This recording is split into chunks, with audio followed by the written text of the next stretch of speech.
I have come here to chew bubblegum and kick ass, and I'm all out of bubblegum. I'm gonna make him an offer again.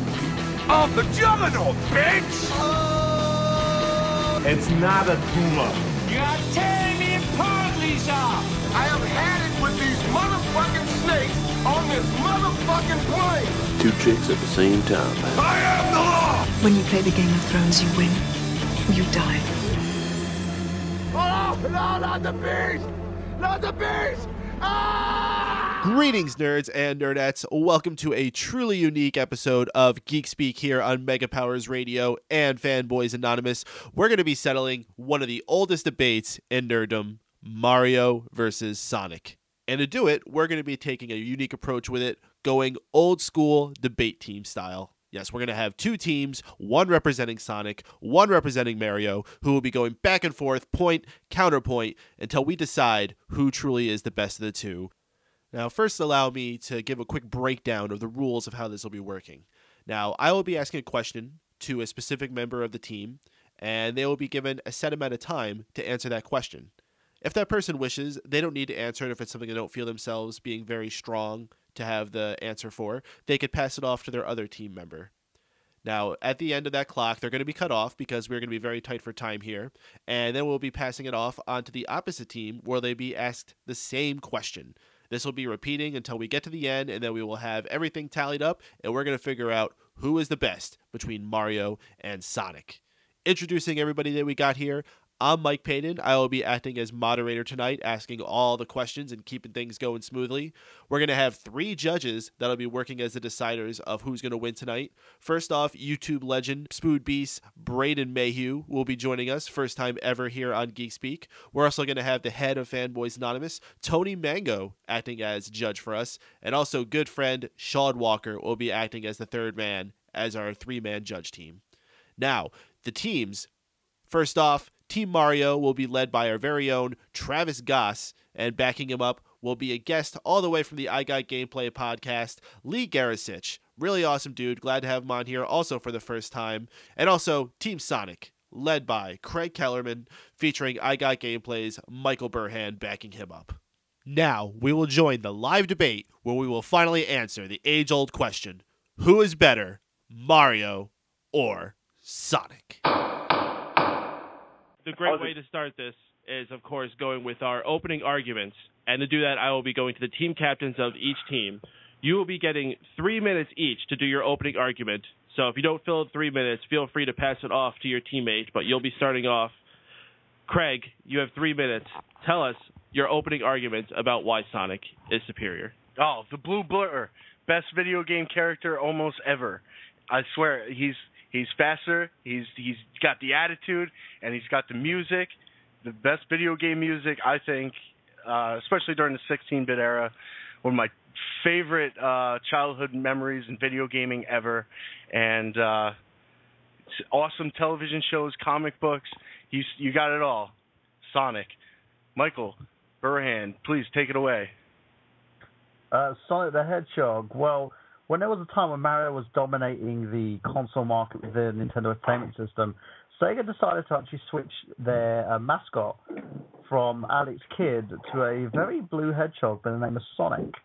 The game's based Sonic 1 sold well. Sonic 2 was an apt sequel, probably one of the best games in the franchise. And they also did it again with such an awesome game by the name of Sonic and Knuckles, of course. Which allowed you to sort of, it was kind of like one of the first ever downloadable content classics. Now, Sega actually managed to up their market with this little blue hedgehog and outsell the Nintendo Entertainment System until the Super Nintendo came out.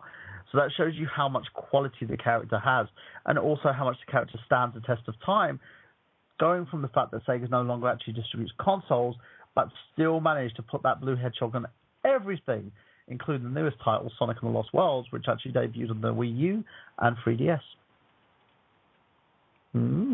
Craig, anything you want to add? You still got a minute and a half here. As far as like storyline goes too, plus Sonic has the best. He's a freedom fighter. You know, he's got the whole rugged sort of rebel thing going for him, and I love his attitude. I like the character so much more than Mario. Plus, he has Chaos Emeralds, which make him turn into Super Sonic, which is like the coolest thing ever. And he could beat the crap out of anything. Especially, and he's not a pussy that likes mushrooms. Remember that one too. Yeah, he doesn't do drugs. All right, we're going to wrap it up there. We're going to take it over to Travis, who will be representing Team Mario, the team leader, I should say. Travis, 3 minutes. Why is Mario superior? Your opening argument. Mario is so much better. For one thing, he's been around ever since the gaming industry came into full blossom there in the early 80s. And he has 10 years over Sonic. In fact, he started out as a carpenter in Donkey Kong, and he has moved on to being a construction worker, at least for one game called Wrecking Crew, and then he made it as the Italian plumber we all know today. He has been around in the gaming industry, like I said, for 30-some years, and he has single-handedly, along with Nintendo, saved the video game industry from total collapse with the release of Super Mario Bros. In 1985, which has gone on to become a cult, not only a cult classic, but the biggest classic in the gaming world history, in the gaming world as it is. And because of that very well made game, has spawned numerous sequels and has pushed more game consoles into households all over the world. And his games, unlike Sonic, have gotten better and better as the years went on. Sure, maybe there might be some games that weren't as good as some of the other ones because they were done by third parties, but regardless, as the Italian plumber ages, his games just get better and better, and they're more entertaining. His music is so recognizable to this very day. In fact, if you can just hear the first opening bars of the Super Mario Bros. Theme song, you'll instantly recognize it and start humming along with it. And he has many wonderful characters in his world to help him out. He's got his brother Luigi, and of course you have Princess Toadstool and Toad. Everybody pisses on, but he's still an awesome character. But regardless, Mario is definitely one of the greatest characters of all time because he has the best powers. And unlike Sonic, when every time he differ. Oh, really? Okay. Okay, well, at least he doesn't have to collect 50 rings and become super invincible. Then it starts counting down. Oh, geez. If Mario played right, he could stay Super Mario for a long time without taking a hit. But regardless of this, Mario, a true classic in every sense of the word, he is the greatest game character of all. All right. Excellent opening argument from both parties. We're going to reset the clock here. As a matter of fact, I'm going to take it back to 2 minutes for this next question. Mr. Michael Burhan, this will be first going to you. Of these two characters who have gone on to become major, major icons, it's funny when you think of what they actually are, a plumber and a hedgehog. Your question, Michael Burhan, in 2 minutes is to answer why a hedgehog made an excellent, iconic character. Go. Well, it's because of the fact that the hedgehog was actually aptly done. If you look at the fact, hedgehogs do curl up into balls when they're, threatened. It's also the fact that hedgehogs are actually very speedy little creatures, if you think about it. And with Sonic the Hedgehog as well, he's very different in terms of, they had a fat plumber, Sega decided to come as a hedgehog. He's also going to save wildlife. Who does Mario save? The same woman over and over and over again. Sonic actually goes to save every single little creature in the kingdom that gets turned into robots by Dr. Eggman, a.k.a. Dr. Robotnik. He's traveled through time. He's gone through loads of different scenarios, and he's even faced a little bit of bestiality, mind you. So it shows that even the human ladies can't keep their hands off Sonic the Hedgehog. And for Mario, at least with Mario's situation, Luigi's the one grabbing his sloppy seconds. With Sonic, all the ladies love him, and Tails doesn't even get a piece of that ass. He's got everybody going after him. He's faced storybook characters in the Black Knight. Sonic has appeared on every single console known to man. If you think about the PlayStation, if you think about the Xbox, if you think about the Wii U, the Wii, and even every Nintendo console out there, including the handhelds, Mario has appeared on one system. So if you look at the game sales as well, Sonic has actually vastly superior to the Italian plumber. Wow. So with Sonic the Hedgehog. All right. Sonic the Hedgehog, well, is not the character, he's a brand. All right. Excellent argument there. Mr. Lee Garasich, we're going to bring it over to you. It's going to be the simple question. You have 2 minutes. Why is Mario, as a plumber, an excellent character to be of the video game icon that is? Well, I mean, really into, like, bestiality and you like little woodland creatures, that's fun. But Mario is the everyman. I mean, he started out in Donkey Kong. He was a carpenter, and then he became a plumber. He represents the working class man, and that's the vast majority of, the video game playing demographic. Who can really identify with a blue hedgehog? I can. I can't imagine that. He's a ladies' man. As far as, I don't know how much a plumber has to use jumping ability, but displaying his abilities over time and time again in doing the honorable thing and being an upstanding man, doing what's right, making the right choices.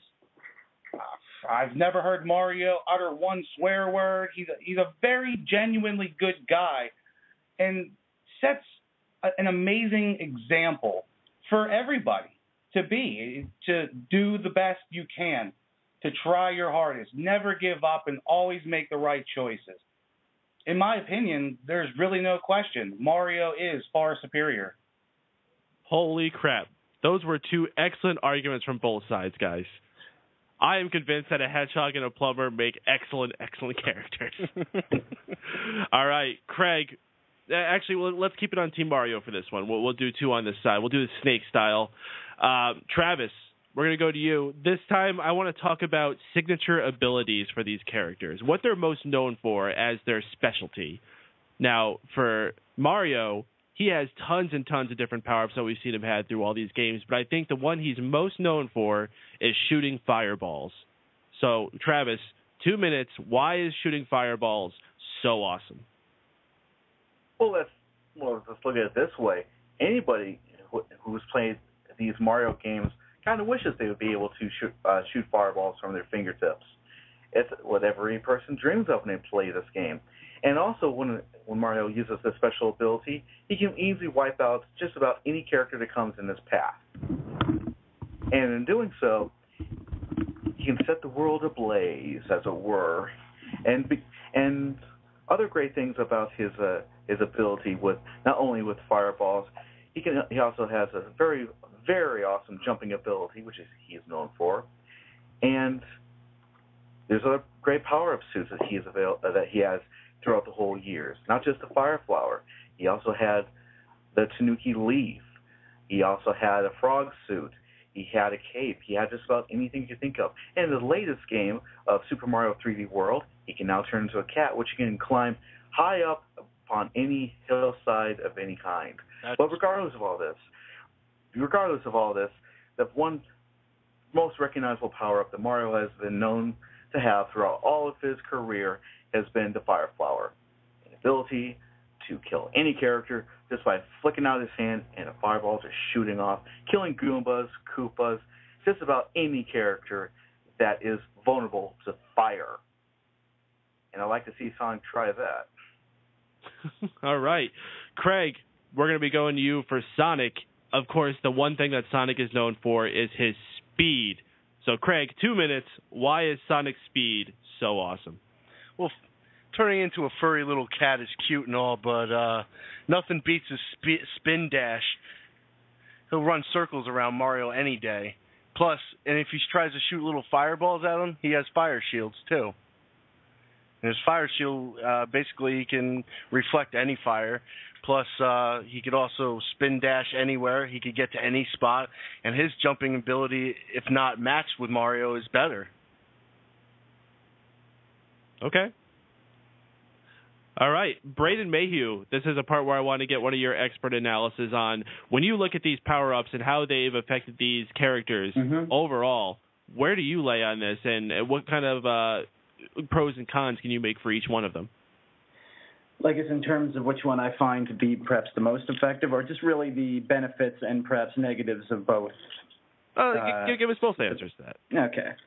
Well, for shooting fire, I think it goes a little bit beyond that. Like, Mario can also kind of extend his life by collecting, whatever mushroom might give him a one-up so he doesn't exactly die right away. He, of course, is known for his jumping ability, as well as shooting fire, as well as gaining various different power-ups, as well through his item collecting. But if we're just talking the shooting fire, I don't think it does as well as, say, being able to run as fast as you can away from any enemy or using your speed to your advantage. I think in terms of just one power that's suited to him, Sonic does have the advantage of, really, when you like to run around the world super quick at a snap of a finger, it'd be great for defense. You could jump super high, use your speed, discombobulate any sort of enemy. I would say as a power on its own, Sonic definitely gets kind of the point there, but Mario does have various different power-ups that may be equal to that when you go beyond just the collecting a fire flower and being able to just shoot fire.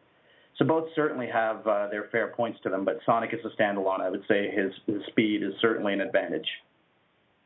All right, let's move on, guys. This is going to be an interesting one here. Mr. Michael Burhan, this is going to be a short one, only 1 minute. I want to talk about the currency of the game. Coins and rings. Sonic has a crazy addiction to golden rings. What makes rings better than coins? 1 minute, Mr. Burhan. Go ahead.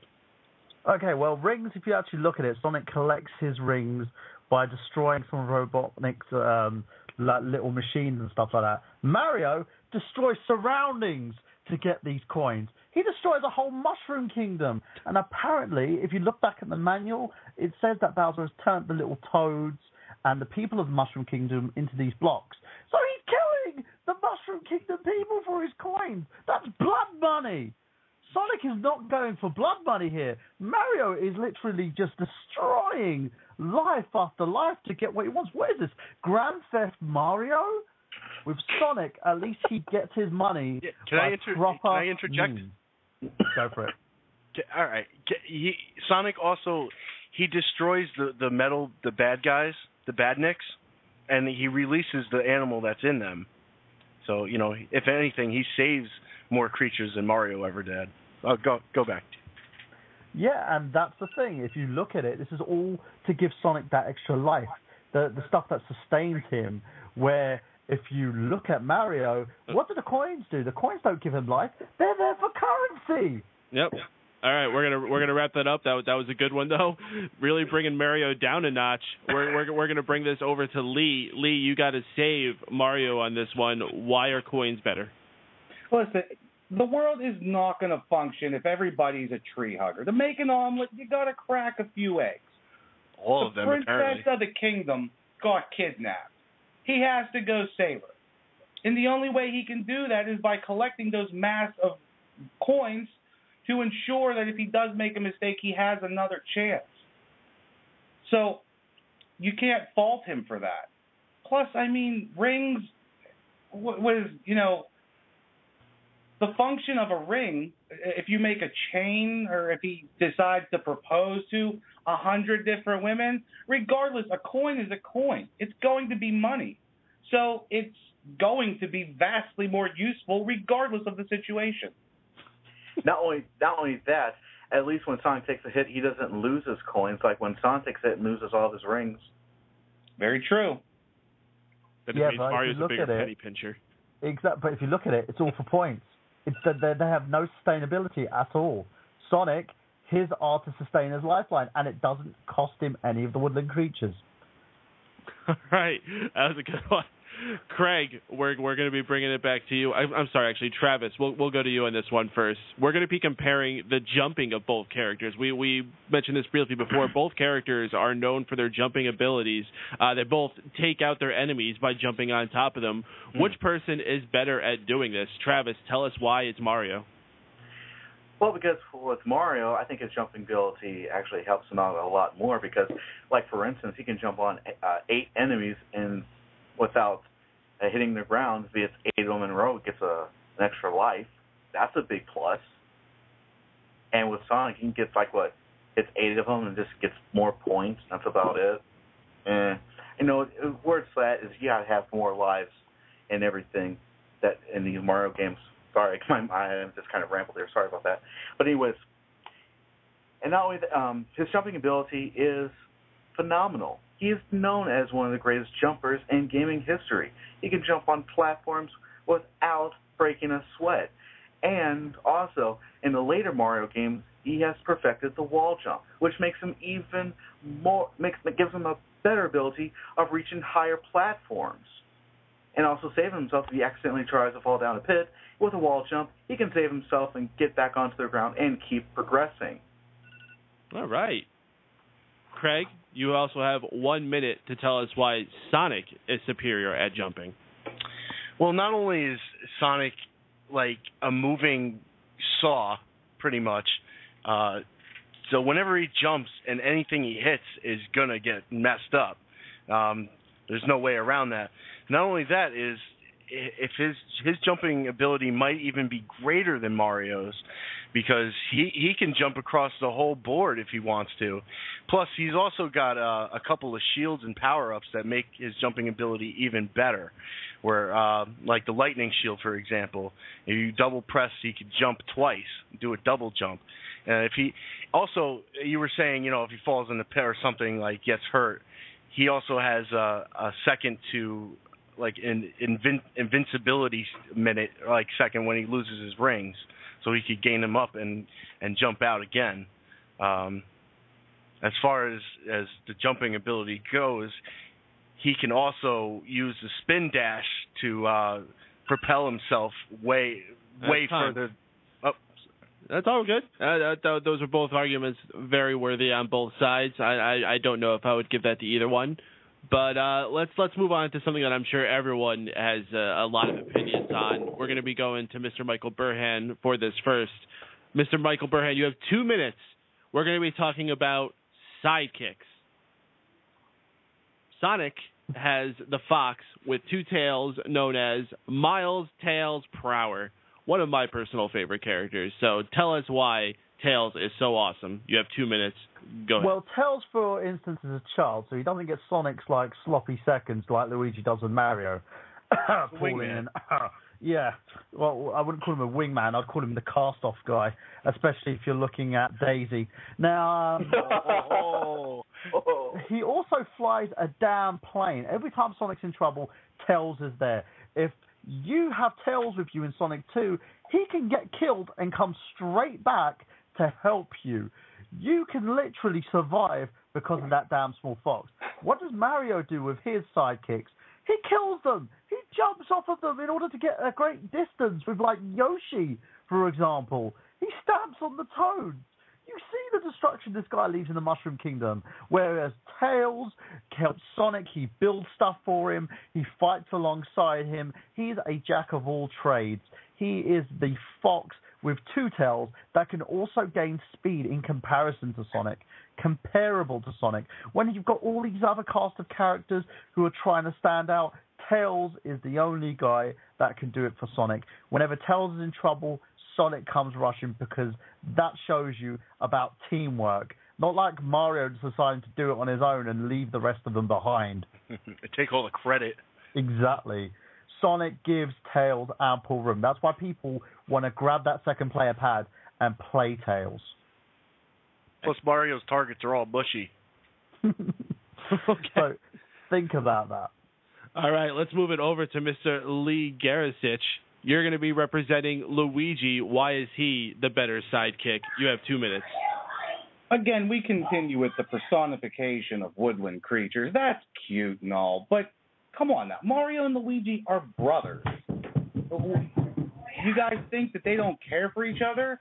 What happened when Mario went missing? Luigi went and found him. What happened when he got lost in a haunted mansion? Luigi went and found him. What happened whenever Luigi had a bad dream? Mario went in and saved them. They're brothers. They have a strong bond. And yes, Luigi does get the short end of the stick, but I mean, you guys talk about how much Tails helps you, but what happens whenever Tails gets hit and you lose your rings for it? He's more of a burden than he is helpful. Luigi doesn't fault Mario in any way in the games. Travis, you have anything to add to that? Wait, doesn't Mario stab Luigi in the back in Mario 3? I do not recall what you were talking about. Don't you? When you go onto a Luigi Square, you can actually go into this little mini game, which is like Super Mario Brothers, where they could beat the living tar out of each other, throw shells at one another in order to have one beat the other. Well, it's not about beating one up over another. It's about who collects 5 coins first. You know, inadvertent violence, that could happen, but that's more the player than it is the game. And also, if you're going to split hairs with this or split tails, for a little in-joke there, well, what about in that Sonic Fighters game where Tails and Sonic actually went up against each other? It was a contest. Yeah.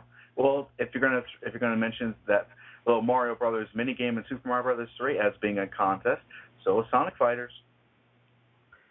Yeah, but look at it this way: don't Mario and Luigi fight each other in Super Smash Brothers? Oh. There you go. And Sonic has never given Tails any of his cast-offs. Why is it now Luigi and Daisy are an item, even though Mario in Super Mario Land said that he loves Daisy? What the fuck, man? Seriously, this plumber is all messed up. Well, right? You know what? That's going to transition us very well into the next thing I wanted to discuss. The next thing I wanted to discuss, the love interest. Travis, the love interest in Mario is very clear. For the most time, it's Princess Peach. Not Princess Toadstool. She's the princess of the Toadstool. Princess Peach. I think she was called Princess Toadstool in one of the games. So yeah. When she semantics, we're not going to argue about that right now. We got bigger things to argue. Tell us why having the love interest of Princess Peach is better. You got 2 minutes. Go. Well, for one thing, she is hot as hell. I mean, to get me some of that. So Mario, man, good choice. Got to keep that girl locked up. Only choice, really. Well, yeah, he actually, the very first girlfriend he ever had was Pauline in Donkey Kong. I guess good old Donkey Kong ran off with Pauline, but whatever, he had to go on to Princess Peach. Didn't he recently do that as well? I'm not sure, but anyways, continuing. Mario versus Donkey Kong, come on. I haven't played it, so that does not count. Anyways, moving on. It's a Mario title. I know, but anyways. And he's with... I've only got a minute. No, but seriously, Princess Peach is definitely one of the cutest of all the video game characters in the world, and of course she's always been the damsel in distress. But that's like in any video game. But that's another subject for another time. But anyways, one thing that makes Peach and Mario so connected is because they do have this mutual love for each other. They're always there together to help each other. When Mario goes and rescues Princess Peach, I mean, that's his woman. At least with Sonic, who he's got, Amy Rose, who obsesses over him, and he doesn't want anything to do with her. That's not Come true. on. Well, regardless, Peach, definitely hottest chick in video game history. Lee, do you have anything to add to this? No, you pretty much hit the nail on the head, aside from Amy's an animal, and I mean, you say that you think Amy's cute. Sonic's an animal, too. Weird. Well, I'm not going to say Amy's cute because, for one thing, I don't do bestiality. Yeah, neither do I. You can say Princess Peach is cute. Yeah, I can because she's practically human, even though she's a game character. But like I said, they don't obsess over. She doesn't obsess over Mario. There's mutual love there, and all right, that's time. There we go. Gosh. Oh, I can't turn my phone off. Oh, that was weird. Hello? Yeah, that was odd. Okay, Craig, we're going to be bringing it to you for the Sonic side of this question.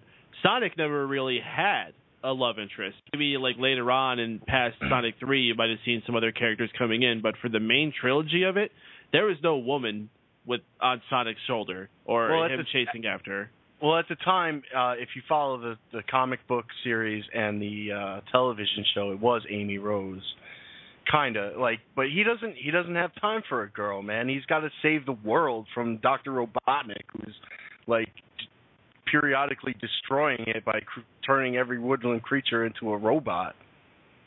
So, he does have Amy on him, which is great and everything.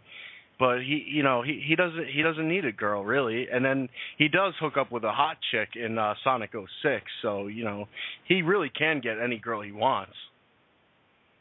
So yeah, that's my argument. Okay, saying Sonic is a ladies' man. All right. Well, Mr. Burhan, we're going with a big question here. This is going to be a 3-minute question because I'm sure we got a lot to say about this one. The system that these characters are iconic for being on. Mario, of course, with Nintendo, and Sonic with Sega. So tell us why Mario, being the representative for Sega, was the perfect match. You have 3 minutes. Go ahead. I mean, Sonic, the representation of Sega. Well, Sonic, it was a great partnership, and he was a great character that spearheaded the system. Alex Kidd wasn't working. They brought on the Blue Hedgehog. He's synonymous with the company now. He's a brand of his own. You see Sonic toys out there. You see character toys involved with the franchise. You have tons and tons of games that are out with this character in now. He's still synonymous with the company, even though they don't make systems anymore. Think about it that way. Every single Sonic title that comes out on the Wii U, you know that's made by Sega. If it comes out on the Xbox, you still know it's made by Sega. It comes out on the PlayStation, it's still made by Sega. TV shows, everything. It's synonymous with the company itself, and he's now become a creature that has been cross-systemed. He'll play on anything and everything, but still be known as the core entity behind that company. When the company was facing losses, when it was losing out to Nintendo, Sonic was the one who brought them out of the gutter. Until still this day, even though bad Sonic games have been made, he still managed to still obtain a following and a huge fanfare because he is the only thing that matters to Sega. All right. Craig, you want to add anything to that? Well, as far, what was the initial question? The question is, why is Sonic the perfect representation for Sega? Well, like Michael Burhan said, Sonic is the face of Sega. Without Sonic, Sega really would be nothing. And every console release that Sega has ever had a flagship Sonic game on it. From the Sega Genesis to the Sega Dreamcast. And they really were the best games to sell systems.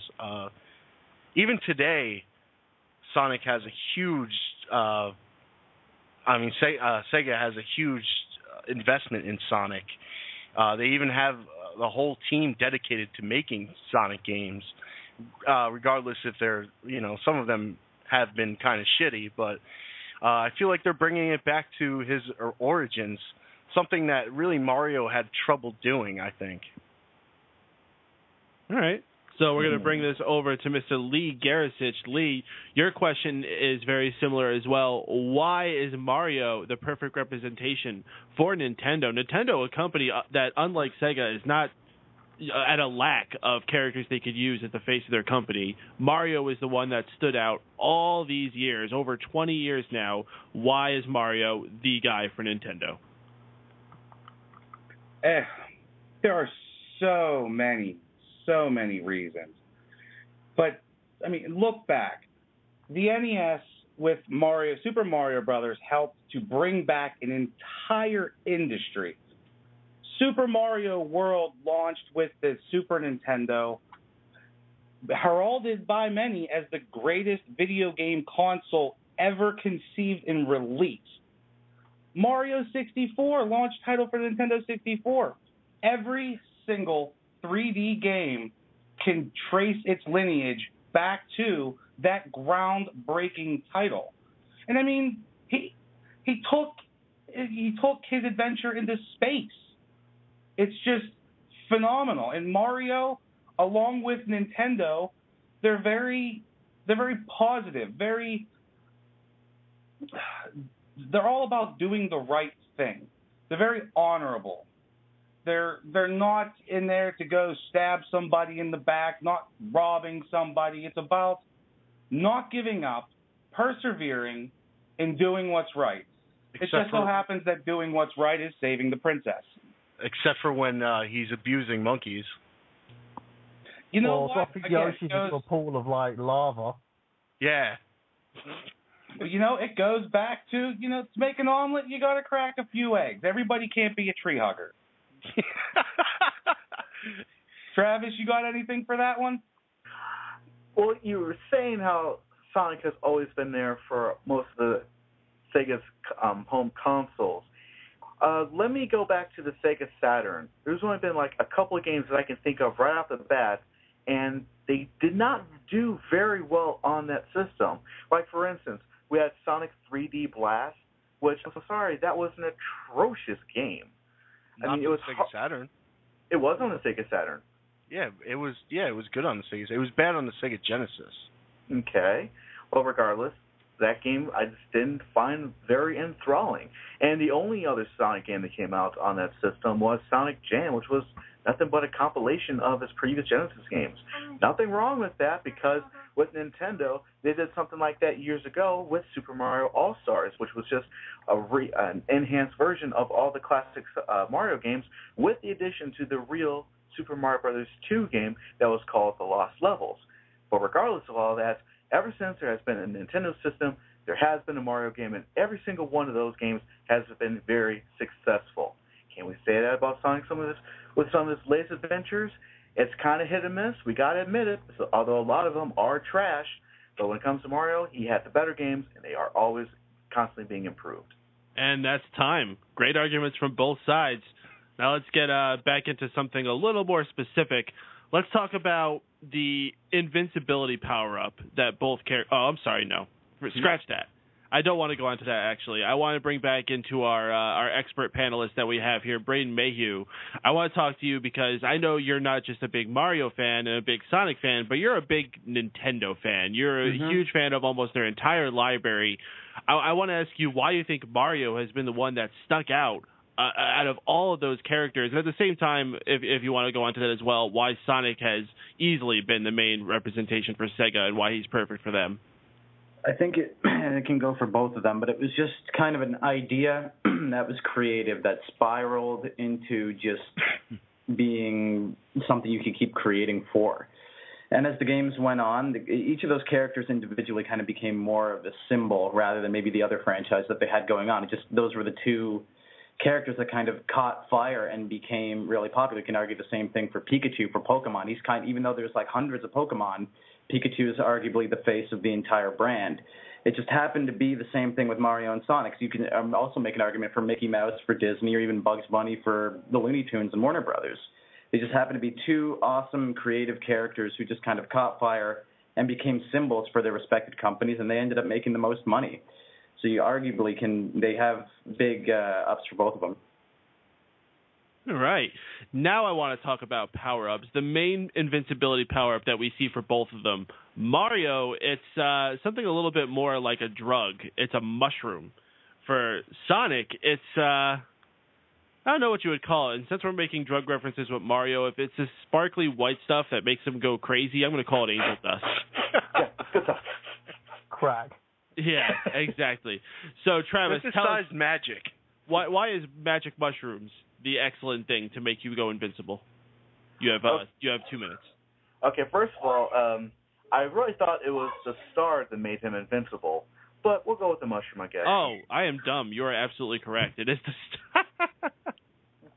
Okay, well, tell us why the star is better. Go. See, when it comes to the star, of course, it's just synonymous when it comes to Mario. You can call it a drug as much as anybody would like, but much like the white, sparkly star stuff that Sonic has, the star also makes Mario makes him invincible, and he can plow through just about any enemies. Actually, makes him go through all the enemies, for that matter. He can even use a star and can knock out Bowser in one punch, and I've done that before. And it has by far one of the most recognizable songs whenever he grabs the star. And you got to admit, when you listen to that song, you can't help but just hum along to that as well. But it's just one of those iconic power-ups that Mario has. And Lee, what do you think? I think it's a really close one, but the Starman is a bit more iconic. That's what I would have to say. And people remember the Starman with 2 eyes, and it's used in reference in so many other games. I mean, it's even in Mario Kart. I believe it's in most of the Smash Brothers titles. It's so prevalent. How many times have you seen a TV with stars in another game as a reference to Sonic's power-up? And I think that answers the question of which one's better. Not only that, I can remember the last time I seen those star sparkly things in the TV in some of the later Sonic games. I haven't seen those. Yeah, nor have I. Since Vector Man. There you go. All right, Craig, your turn. Why is the sparkly invincibility of Sonic superior? Well, let's start with the fact that it makes your ability to use his speed to your advantage within the game. It may not be as iconic, but as far as the gameplay goes, it lasts longer because Mario doesn't necessarily need to use that. And whereas Sonic, it makes his ability to fly through levels even that much better. Plus, you're talking about music. It's like Sonic music on crack, and it's great when he gets that power up. Not only that, is if he collects all the Chaos Emeralds, he has like an almost permanent special ability, which is pretty much the same thing.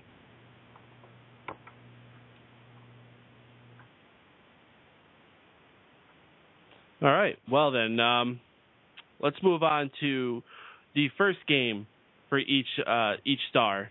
Now, I'm not going to say the first game for each star. I want to say the first signature game that people will associate with the star because, of course, Mario started all the way back with Donkey Kong.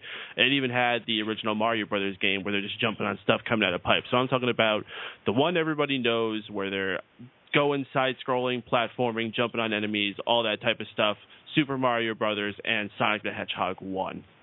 So we're going to go to Mr. Burhan first. Why is Sonic 1 so awesome and superior to Mario 1? Simple. It was released on a 16-bit console, so if you want to talk about bits, Mario 1 was released on an 8-bit console, was the same level over and over again, where Sonic, you had different levels, different combinations. You had Casino Zone, you had like Hilltop, you had several different things going on at the same time. Mario was just defeating the same variation of Bowser and a bloody cock tease of a mushroom that kept going, "I'm sorry, Mario, but the princess is in another freaking castle," all the damn time. Whereas Sonic, he was defeating different contraptions made by Robotnik. It was awesome. To play this character as well, he was going at super fast speeds, where Mario was getting lost using mushrooms, getting killed by bloody Goombas. And these things were like nuts, little nut-shaped creatures that was basically hitting Mario and freaking killing him. Sonic had projectiles going after him. He had different monsters, different variations of monsters coming after him, and mecha-like cybernetics as well. That's awesome. And you know what? The one thing that really impressed me was one of the last levels with him and Robotnik. I love that mecha Robotnik, that big, huge robot. What did Mario have? Oh yeah, Bowser again. And then the princess at the end. "Oh, look, you saved me. I was in the right castle after being kidnapped for so long." And what happens at the end? He kidnaps her again. Next freaking Super Mario Bros. 3, she's gone again because she's been kidnapped by the bloody thing. Sonic, he has nobody kidnapped. He's trying to save these woodland creatures from Robotnik. Sonic 2 even got advanced on a amazing prototype, which was Sonic 1 in the first place. You had these little tricks, these puzzles that you had to work through as well in order to get Sonic further. What did Mario have? Same level again and again and again and again. They were going to release Mario 2, which was the same damn game, and they went, "Oh no, let's not do that. Let's go and rip off Doki Doki Panic instead." Totally steal a different game. Exactly. All right, it's time. Lee, we're going to be going to you. Why is the first Mario game so awesome over the first Sonic game? See, you got to kind of put this into a perspective. You could be like all the cool kids and say, "Oh, look, Sonic looks cooler." But how many stages were there in the original Sonic game? 6. Rough estimate. You can easily tell that there was 8 worlds in the original Mario Brothers, and there were 4 stages in each world. But they were the same. They were not the same. They were underground, very overground, underground. And that brings you back to the other perspective. We're talking a half a decade prior. Sonic wasn't even thought of in his Daddy Hedgehog at the time when Mario was already kicking ass all over all of the stages. It was, on top of that, now granted, the music in Sonic the Hedgehog is iconic. But is anybody going to argue the fact that if you played it for a random group of people, that more people are going to start humming along or singing along to the Mario Brothers theme? It's more iconic. It hits closer to home. And if you're pissed off because Super Mario Brothers 2 didn't come over here, it's because the game was too badass for us. That's why. Travis, got anything? Yeah, and by the way, going back to Mario was on an 8-bit system, Sonic is on 16-bit. Are we in the early 90s? Are we grade schoolers again? Going to go after bits? Come on. Hey, this is what the era was about. It was about Sonic had more textures, it had more characters, and it had more creativity. Mario was linear. It just had the same thing again and again and again. Right? It's not until they updated the character that he actually was able to do more of a diversive platformer. That's why games like Mario 64 were actually looked in greater respect than to games like Super Mario Brothers. Yeah, you know what else Sonic had more of? Sonic had more bullshit phrases like blast processing, too, which was already disproven. What, did Sonic say he had blast processing? I never heard Sonic say that. That was Sega. And that was to do with their system, not to do with Sonic. At least Nintendo didn't have to come up with some sort of catchy little thing to try to push systems. Oh, really? Like get in or get out? Yeah. Or the Wizard. The power. You want to talk about the Wizard? Anyways, here's what I was going to say next about the whole thing. In Sonic, you had to get like all 7 Chaos Emeralds to get the best ending. Well, you see, when the original Mario game, you only had one ending, and you still had to work for it, and it got tougher and bullshit. More gameplay options. Sonic changed up the whole aspect of different gameplay. It introduced all kinds of new things to the gaming world. You know, it changed up. You know, they always tried something different with each Sonic game. Where Mario was pretty much the same thing through 3 or 4 games, even into their 16-bit console. If it ain't broke, don't fix it. Exactly. Yeah, but it's also playing it safe too. It. They will then just rip the game off from another freaking franchise and package that as a Mario game. What happened whenever they tried to fix Sonic? He turned into a werehog?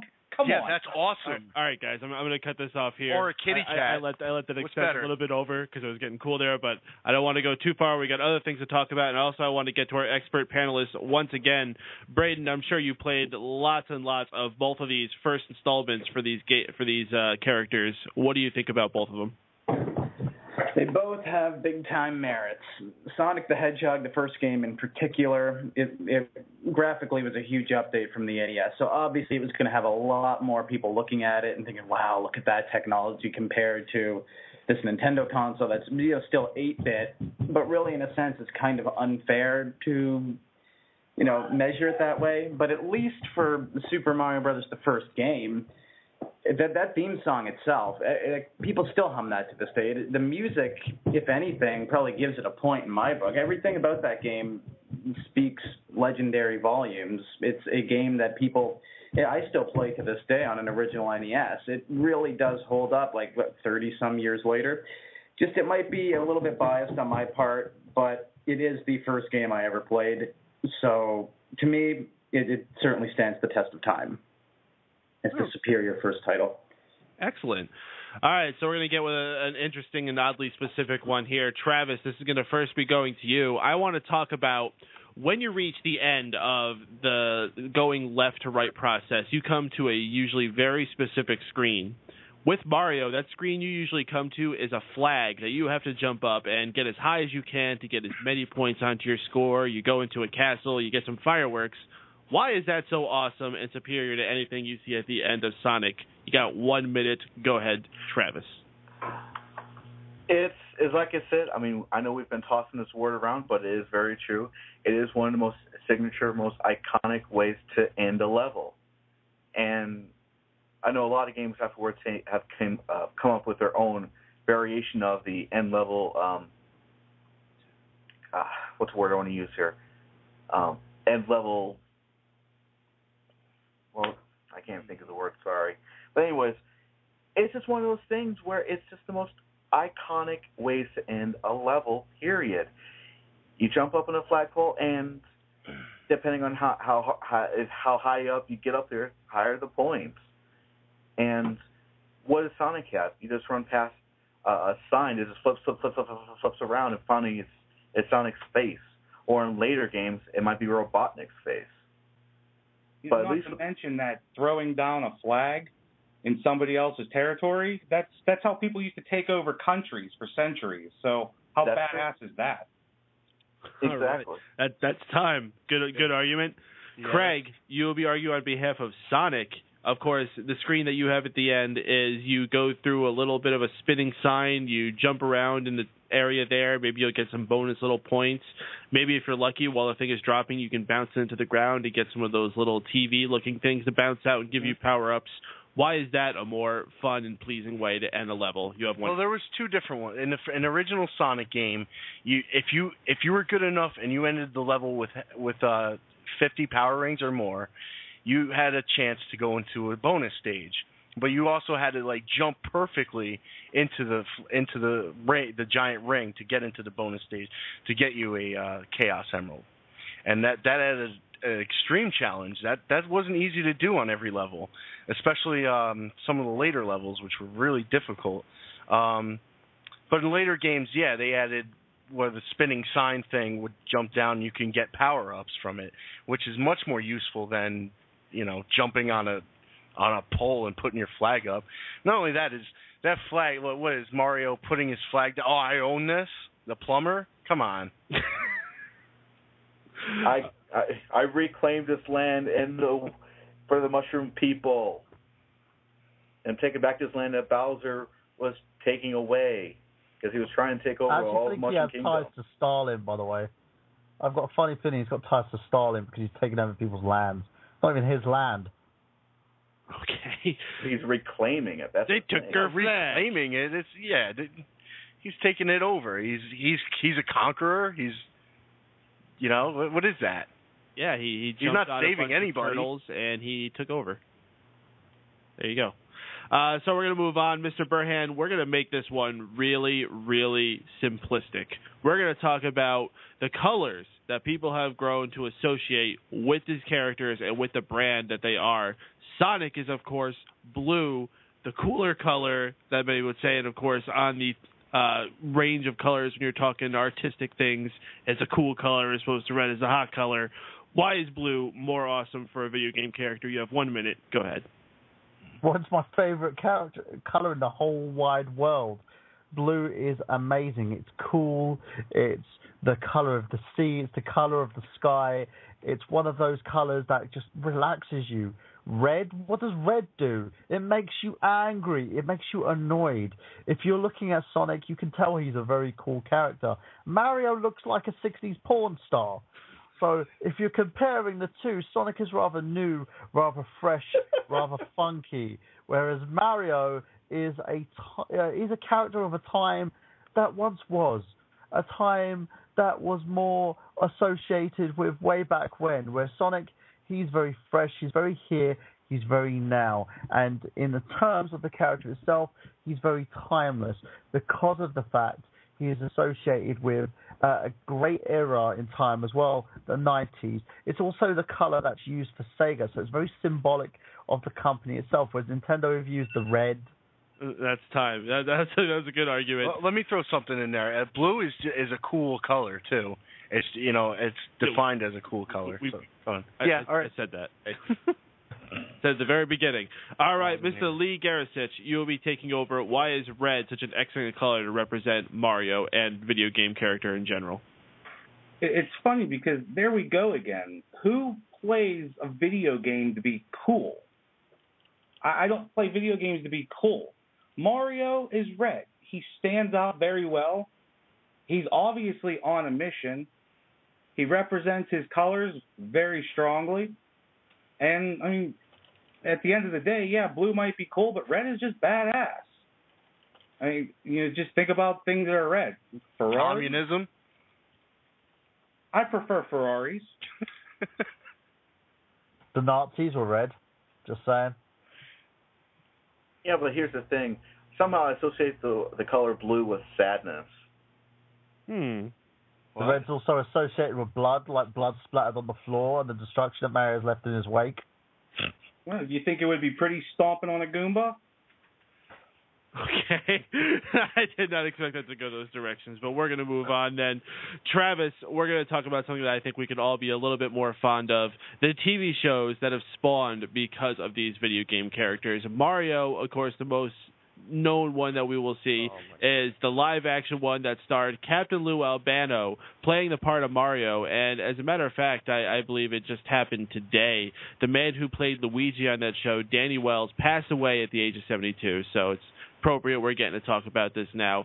Tell us why the Super Mario Brothers Super Show was so awesome, Travis. You have 2 minutes. This was the very first video game, the first cartoon series, at least I can recall, that was based off of a successful franchise. Even though the game that series had elements of both Mario's 1 and 2, at the same time that broke some ground and later laid the framework for other future video games to become a cartoon series of their own. And even though we had a TV show in the early 80s, and I can't remember the name of it, it was like Saturday Morning Arcade, something of that nature. But even at the time, they actually had a section of it where it was based on Donkey Kong. But regardless, Super Mario Super Show, even though it has, I will admit, some very odd circumstances that throws the main characters into, same time, it is also one of the most memorable ones. And again, it laid the framework for future video games to have their own TV shows, whether it be Saturday morning cartoons or weekday afternoon television shows. Not to mention 7 seconds into the very first episode, Mario turns around and says, "Fuck you, Luigi." All right. Mr. Craig Kellerman, we're going to be bringing it over to you. Sonic actually got to have not one, but 2 Saturday morning cartoons. Funny enough, both of them, he was voiced by Jaleel White, otherwise known as Stevie Urkel, which is freaking awesome, and I'm sure that's going to be part of your argument here. So please, Craig, you have 2 minutes. Go on. You stole it away. Steve Urkel as Sonic was pretty awesome. But you know what? Beyond that, the show was a lot better than the Mario show. The only thing I remember from the Mario show was that I could only catch it in Spanish on Telemundo. So, yeah, so I don't know. I mean, plus Mario looked like Siskel Ebert. I don't know. That freaked me out. But as a cartoon show, it was a lot better. It was a fun show. I mean, both of them were good. The other show was a little bit darker, and it showed kind of like the brutality of Dr. Robotnik. But I watched that show probably every day before school. I remember going out and then coming home and playing the video game. Man, how great it must have been to have had the energy to get up early enough to watch a full TV show before school. Like, could you imagine doing that when you have work early? Oh, hell no. Like, getting up early to watch a whole TV show before going in for work? Yeah, I used to do that. I used to wake up at like 5 in the morning just to watch like morning cartoons. Burhan, we got about a minute left here. You want to add anything about the Sonic television shows? Yes, but I forgot to actually talk about the Sonic anime that's actually on Japanese television where he goes out into the real world, based on Sonic Adventure. Mario didn't have an anime. Mario just had his crappy super show with 2 freaking old age men who knew better. One of them was even Captain Lou Albano. What would Captain Lou Albano be Mario in the first bloody place? Think about that, guys. And then they had the Mario 3 cartoon series, which made no bloody sense whatsoever because he had cavemen in it. Sonic had premise. Sonic had story. And his cartoons were more adult. Sonic the Hedgehog, they had that sort of kiddies cartoon, but they also had the more adult-themed cartoon, and then they transitioned to that whole Sonic Underground thing where they were playing guitars and stuff, which I had no bloody idea why. But the original theme tune for the cartoon, I can sing it word for word. The whole Sonic, he can really move. Sonic, he's got an attitude. The Mario Brothers one, I had that crappy rap song. That's time. Okay. Excellent arguments going on here, guys. I got to say, we're a little bit past halfway mark on this. Excellent job from both teams. As a person who's working as not just a moderator but also a judge for this, I am absolutely torn. How about you, Braden? Oh, my goodness. This debate has really gone back and forth. I would say between you two teams, you really have it tied right down the middle. I do not have a favor in either of you, so you're doing a great job. This is amazing to witness. Awesome job to our entire panel here tonight. Absolutely. Keep debating your hearts out. So let's move on to the next thing. We're actually going to be talking about the second game in the installment of each trilogies, Super Mario Brothers 2 and Sonic the Hedgehog 2. I actually don't even remember where we left off, so we're just going to reset. Craig, why don't you start us off? Why is Sonic the Hedgehog 2 the superior one over Mario Brothers 2? Let me make it more specific. Why was Sonic 2 better in making improvements from the first installment of the series than Mario 2 was to the first one? Well, first of all, it was the game that was supposed to be Sonic 2. Not only that, they added in the spin dash, and they added in different abilities for Sonic to do. They made the game less platformy and more able to utilize his speed on the levels, and they really captured they improved the graphics a lot, and they really captured the boss battles really well. It really made the game 100 times more fun to play. Michael Burhan, you get in on this. I know you got a lot to say about. With Sonic 1, you had the premise. Then Sonic 2 was more perfection. Think about it. They added a secondary character in Miles Tails Power. This little fox, no one ever saw him before. And when he debuted, people were asking questions. You had a story. The first time ever you had a story. You had no freaking swerve where someone was lying there in his sleep pretending that it was such a freaking dream and that it all wasn't even bloody reality in the bloody first place and wasn't canon. It led on from the first story. It elaborated. And that's the one thing I always say about games, especially myself being a major gamer. I love stories. I love the way that stories are told. You also, which was so badass, you could connect that bad boy to the Sonic & Knuckles cartridge, and you could play Knuckles and explore places that you have never seen before in that game. There were so many goodies to find, and if you were smart and you had the code, you could actually go into debug mode and place loads of rings and bits and pieces around the game to fool around as well. Forgot about that. You know, this game had it all. It had everything. It also had better puzzles. It was Super Sonic. Exactly, and it was harder as well. It made the game all so much more. You understood where Sonic was coming from. You knew how it was. It took the ground, the basis of Sonic, and it perfected it. That's time. Great argument, guys. We're going to bring it over to Team Mario now. Travis, as the team leader, tell us why Mario 2 was a better improvement for the series than Sonic 2. You got 2 minutes. Go ahead. This game introduced some brand new elements that were brought into the series, at least for this game. For one thing, we have all 4 of the main characters. We got Mario, Luigi, Princess, well, she was known as Toadstool at the time, so I'll just call her Toadstool in canon of the game. And we had Toad. Each one of those characters represented certain strengths and abilities.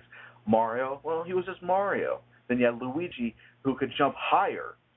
And you had Toadstool, Princess Toadstool, who could just hover for a length of period of time. And Toad, well, he was just a bit faster. And, in fact, he could pull up vegetables faster than any of the other characters. And he could run a lot faster than any of the other ones. And it brought a new variety to the series itself. For the first time in any Mario game, you could actually pick up items and throw them. And that was reintroduced in Super Mario Bros. 3 when you can actually pick up empty Koopa shells and toss them. And the thing is, it was a different game than the first Mario game. And you had Don't Give Me a Whole About Toki Toki, Panic, whatever, We know the arguments. But it was a different type of a game. And Sonic, it was what I think was just more of the same. It was just more of the same. Yes, there were probably some differences in terms of the abilities he had, but come on. If you're playing both Sonic and Tails at the same time, Tails was nothing but a hindrance. Especially when you're in trying to get the Chaos Emeralds, and you have to go down this 3D tube, and you're trying to get all the rings, and Tails, he can't keep up, and he gets hit, and you lose a lot of the rings. Come on, that's not. I don't fly with that. Mario 2, it had some really cool ideas, innovations, and it's still pretty fun to this very day. All right, that's just about time. Lee, I know you wanted to get some words in. Go ahead. I see it as very black and white, very simply. I mean, come on now. Oh, you got Tails. That's so awesome. You got 4 characters, 3 new ones, not one. And, okay, so you want to argue that Doki Doki Panic wasn't the original, but you got 2 Mario Brothers 2. So there's actually 2 games that we're comparing to the one. And you talk about the Knuckles cartridge added, that's kind of cool. But in the time that came out, we got Super Mario All-Stars, and we had both of the games. So using Knuckles in Sonic 2 is cool, yes, but it's not a whole nother game. That's what made it amazing. All right, I want to get the input of our expert panelist here, Mr. Braden Mayhew.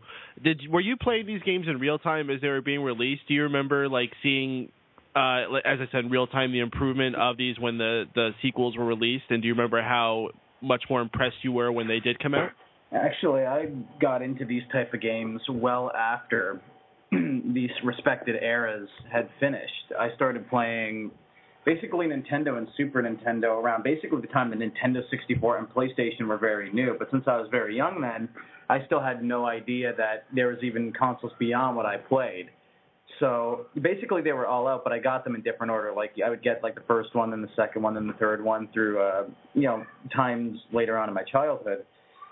But I must kind of go I can't really shake the fact that despite it being apparently Super Mario Brothers 2, it just seemed like for whatever reason that the real Japanese version of the second game just didn't come out, and they took this engine from Doki Doki Panic and they put in Mario characters in it to kind of give something to the Western audience. Sure, you can say it's a different game and it has different gameplay mechanics, but they didn't really focus on that universe ever again after Super Mario Brothers 2. At least with Sonic the Hedgehog 2, it was a continuation of what made the first game so good while implementing different changes to evolve the series and just continue a great story that had started in the first game, whereas Mario 2 seems so vastly different. I get it was all a dream, but it just seemed like it was not a good continuation for the series. It seemed like it was creating something else, because it was basically a different game engine with a bunch of Mario characters thrown in it. Sonic 2 was more faithful to the actual series. Mario 2 seemed like a jump in a completely different direction, for me personally. You know, when I hear them say Mario 2, oh, too hard. Let's go give Western audience easy game. That's it. That's all I say. All right, Nintendo lying to its audience. Before we offend the half of the audience that are here rooting for Mario, we got a caller on the line. A good friend of the station we're bringing on here, Mr. Steven Juego. Steven, how you doing, dude? Man, it wouldn't be any Mega Powers radio station show without Burhead's racism. So you just wrapped up things over on Dream Elite with unanimous decision. How'd things go for your show tonight? Good, man. I didn't have Brandon on, but I did have Texas Jeff from Texas, and it went all right, man. He's a good fit for the show, so expanding the UDMMA roster, and that's all going well. Excellent, man. So we're of course, in the middle of our heated debate of Mario versus Sonic. We were just talking about the sequels of the series, Mario 2 and Sonic 2. What's your familiarity with those titles? I am definitely more partial to Sonic the Hedgehog games. As far as the Mario titles goes as platformers, the sequels, though, I'm talking about specifically. Specifically the sequels. Sonic the Hedgehog 2, that was when we had the introduction of Tails, if I remember right. Mm-hmm. Yeah, I actually really enjoyed the whole being able to play as Tails and flying through the levels. It was almost an easy mode for me, who sucked at those type of games at the time. Mario, I always just had a hard time getting into the games. There was nothing that truly appealed to me during those original titles. So this has been an interesting chapter here, because I think both games are really unique installments for the series. So I think we got a lot of good discussion there. So I want to bring this next one over to Lee. This one's going to be a really, really odd one here. I want you to spend 1 minute telling us why Mario's mustache is awesome. Go. Because a mustache is cool. It's a symbol of status, and I mean it's a very manly thing, and it's kind of difficult for a hedgehog to portray being manly.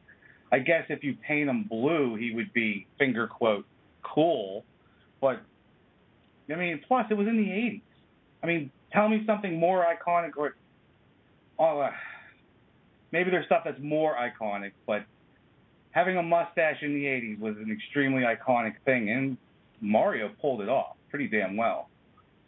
Especially if you're Ron Jeremy.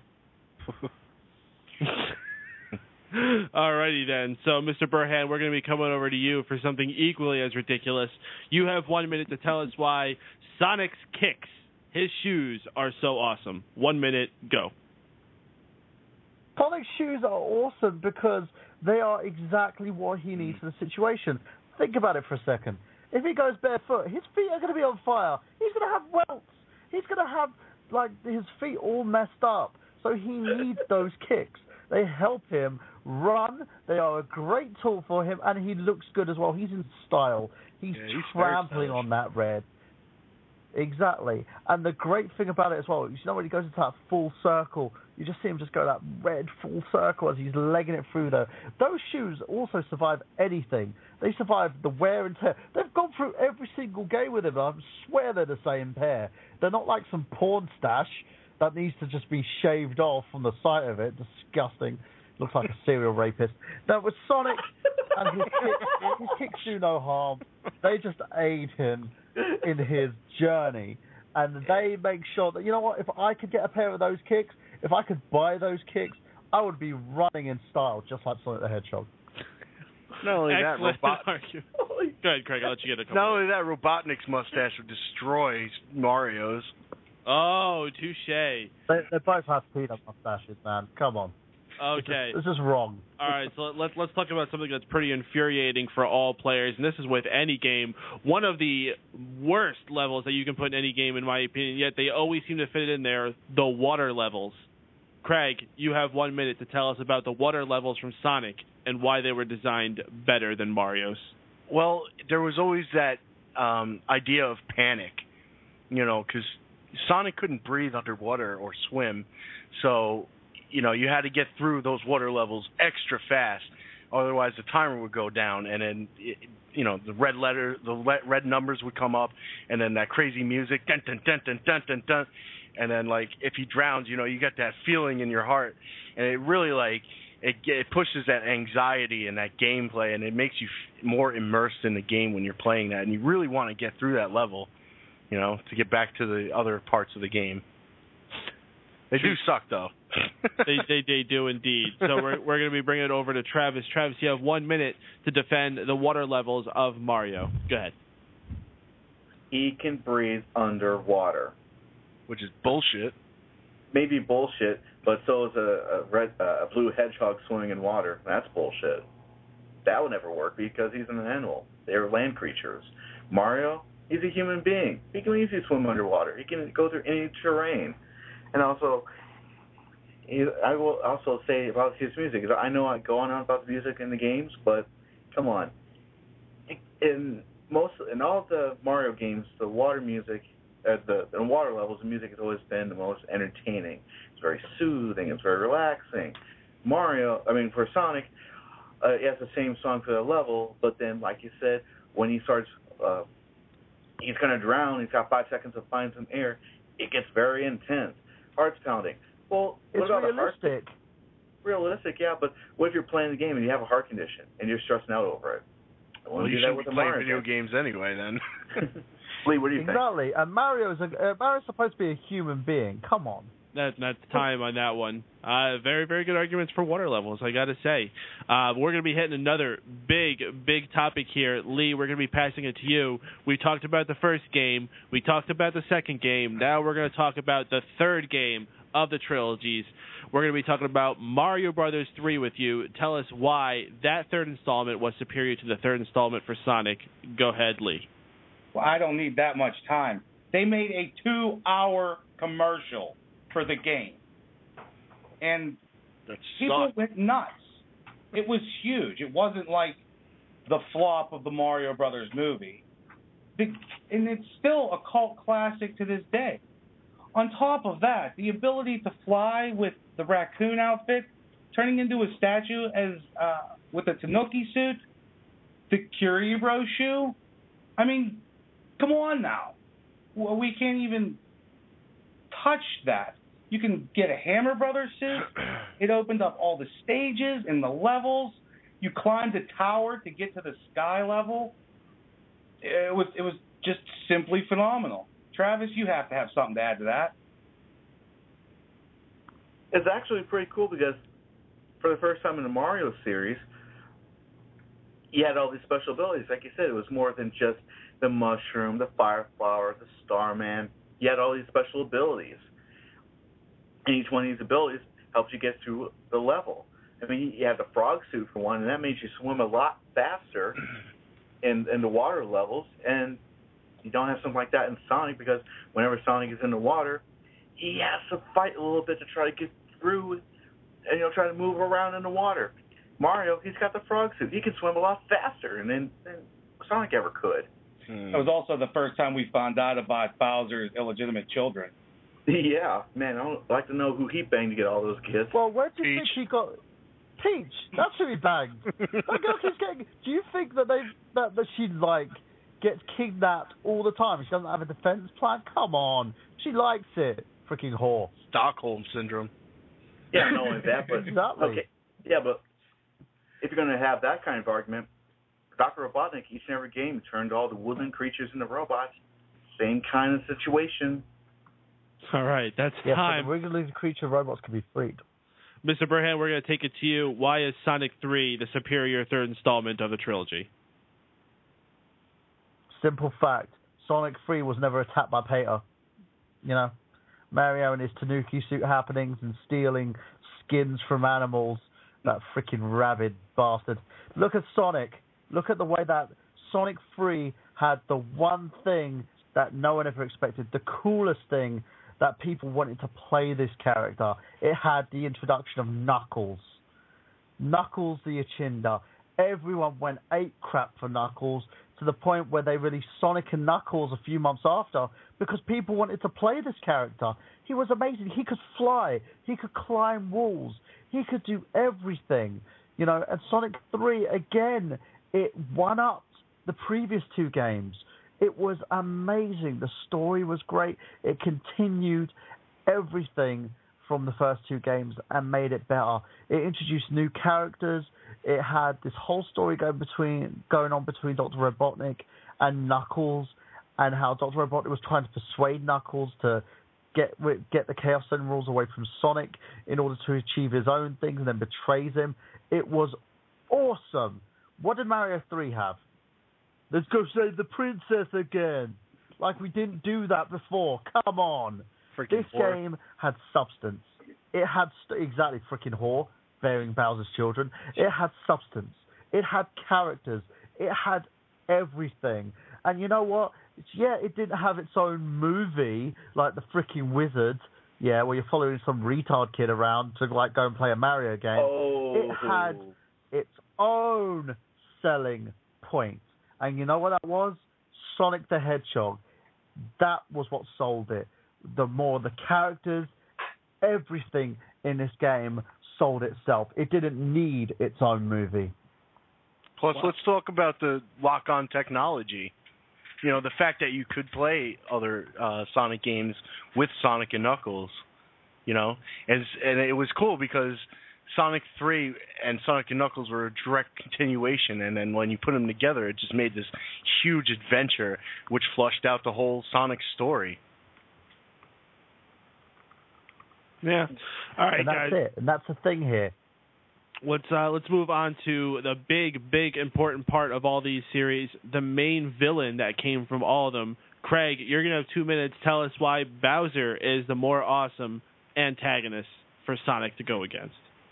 I'm sorry. You mean Eggman? Excuse me? Did I say Bowser? Yeah, I mean Eggman or Robotnik is more awesome for Sonic. Good. For Sonic or just in general? What's the difference? Tell me why they're the better villain. Why? Well, Dr. Robotnik, for one, you know, his goal is to like conquer the world. What's Bowser doing? Trying to like do the dirty with Princess Peach the whole time? I mean, there's no real peril there. You know, Robotnik, you know, he's trying to kill every creature in the world, and there's an actual reason to stop. There's a real reason to stop this guy, you know. Mario could just let him go and have the princess, and everything would just be fine. You know, you wouldn't have to kill all these creatures. You just let the girl go, right? So, I mean, that right there is, you know, he's like a dictator, you know what I mean? Michael Burhan, please show these guys. Go ham on the thing about it this way, Robotnik went from trying to take over the world to trying to destroy the human world. Sonic ended up in Sonic Adventure in the human world. He was going after real people and trying to destroy them. Robotnik had no shame. All he wanted was this hidden power. He wanted undisputed power, and he wanted it now. And he didn't care how he got it. Right, he teamed up with the biggest, the baddest, the nastiest things that you would ever seen. He corrupted animals like Shadow the Hedgehog. He corrupted who had a gun for some reason. He corrupted Knuckles the Echidna. He corrupted everybody to serve his own purpose and his own means. Not to mention, no matter what happens, Sonic. Not to mention like the actual boss battles with Dr. Robotnik were way cooler. You know, he made all these like really neat. Damn it, Mike. All right, we're going to move it over to Mario then. Travis, tell us why Bowser is the superior antagonist for Mario. I got it right this time. Because for one thing, amphibians are just much more cool to look at, especially ones with spikes and all that stuff. Dr. Robotnik, oh, wow, he has that wonderful stash. Ooh.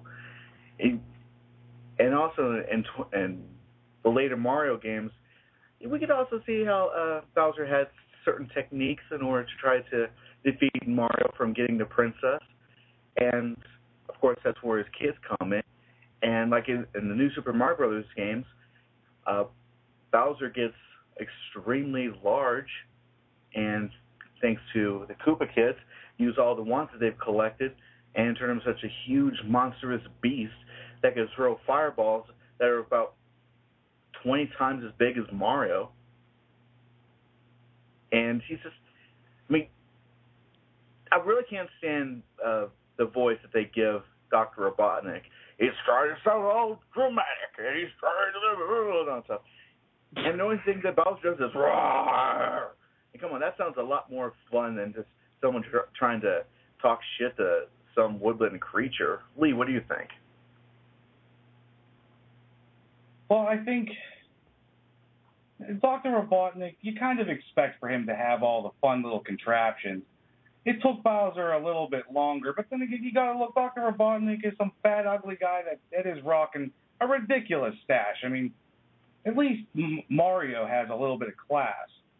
But he's sitting there, obviously can't get a girlfriend. There's nothing better to do but to build that stuff. Bowser is a, dinosaur-looking creature. He's huge. He's king of the Koopa Troopas.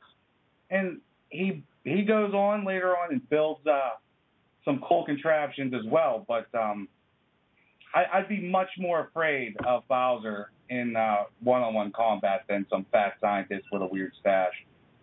All right, we're going to bring in our expert panelist, Spood Beast, Braden Mayhew, once again on this. I know you're big fans of all the characters in these universes, so tell me about these two villains, what your opinion lies with them. Both have these amazing merits that are expert debaters have actually all brought up. Robotnik is an evil genius who creates various different dangerous weaponry to assault innocent animals. That's pretty. He has nothing better to do but to murder animals in his own time and capture them. What a brilliant man he is. Whereas Bowser kidnaps the same princess over and over again, but why is he doing it? He's doing it so he can have the biggest power in all the Mushroom Kingdom, take everything over.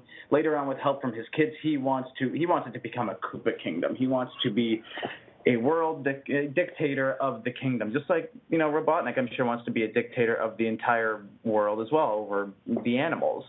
They both basically have the same goals, but they do about how they want to get there in different ways. I would say that as iconic villains, Bowser might have more notoriety for sure, especially with all the time that's gone on since, maybe the N64 coming out and everything like that. But as far as being just dastardly evil people, they both, I don't think one's more evil or more villainous than the other. They both are just foul beings to their respective gaming universes. And I believe we still got Mr. Stephen Huego on the line here. Stephen, why don't you give us a little bit of thoughts on where you lie with these two guys? Because everyone loves a good villain. So which one of these has resonated with you? I've always been partial to Eggman, besides in the abomination that's known as Sonic 2006. I'd like to remember that game didn't exist, but unfortunately I can't. I just think the thing that always made me enjoy Eggman was that he had diversity. It was every game he had some type of different mechanism on how he was going to defeat you. And for an example, in Sonic Adventure 1, he was so cheap to the point where on his way down of getting defeated, he'd try and crash land his exploding machine into you before he goes down himself, trying to basically willing to kill himself to kill you. He's just also his dialogue in the more recent games has become rather entertaining, especially in Sonic Colors, even if not a little cheesy, which always made me get more invested in his personality. For Bowser, I've always found him somewhat one-dimensional. He's just a big, gnarly dinosaur that breathes fire and stomps on you. Don't get me wrong, it's terrifying and it works for what it is, but I just find his act old at this point. All right, let's move on to something I think is a very, very big topic, and I think we're going to get a lot of good debate out of this, the music of the video games. And we're first going to talk about Sonic, a game that I always enjoy the soundtrack on, and of course I enjoy Mario too. I shouldn't be showing any kind of bias on this. But Mr. Burhan, tell us why the music of Sonic is so awesome, putting 3 minutes on the clock for this one. All I have to do is just basically sing the Sonic Adventure theme tune. Rolling around at the speed of sound. Got places to go, gotta follow your rainbow. But that whole song, my nephew can sing it bar for bar. Right? I've sung it on IGG numerous times. This song is synonymous with the character. He's had so many catchy theme tunes. If you look at the first song, like from the Green Hill Zone from Sonic 1,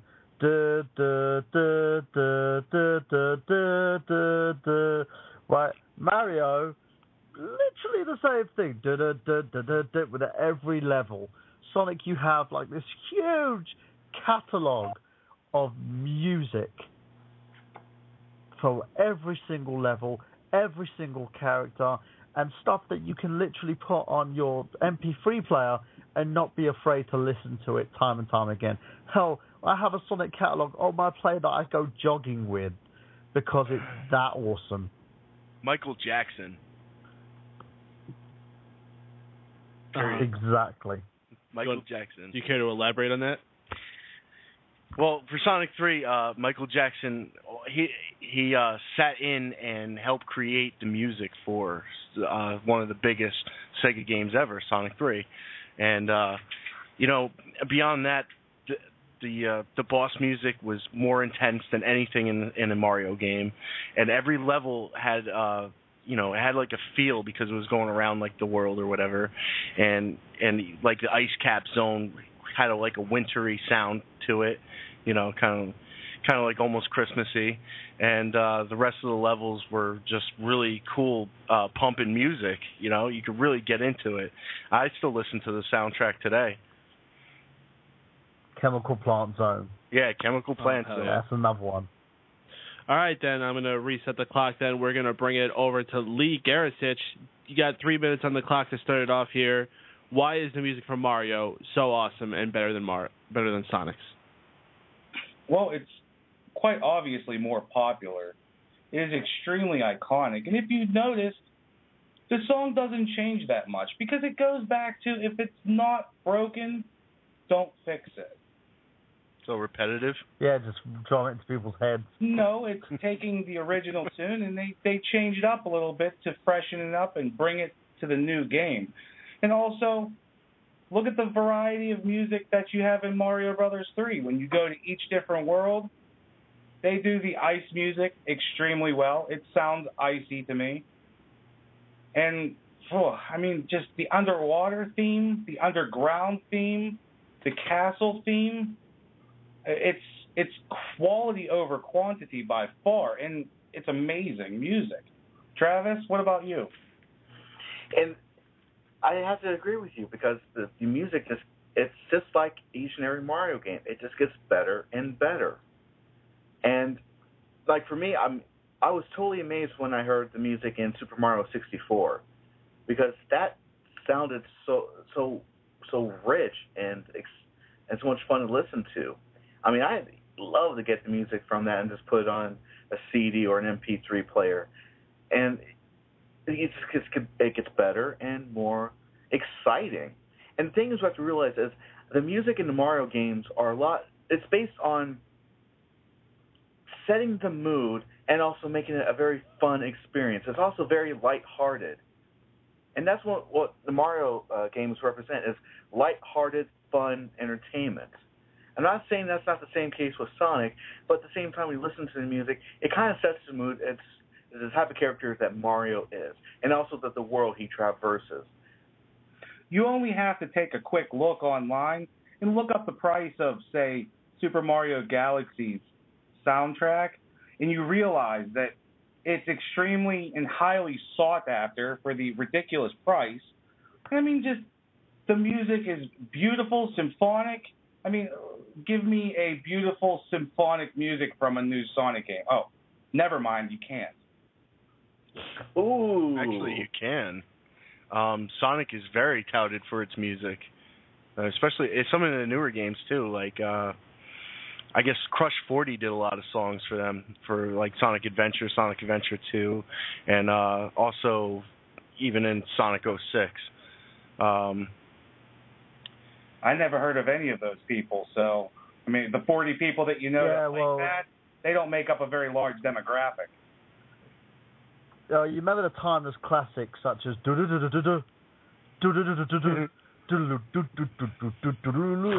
that really stands out.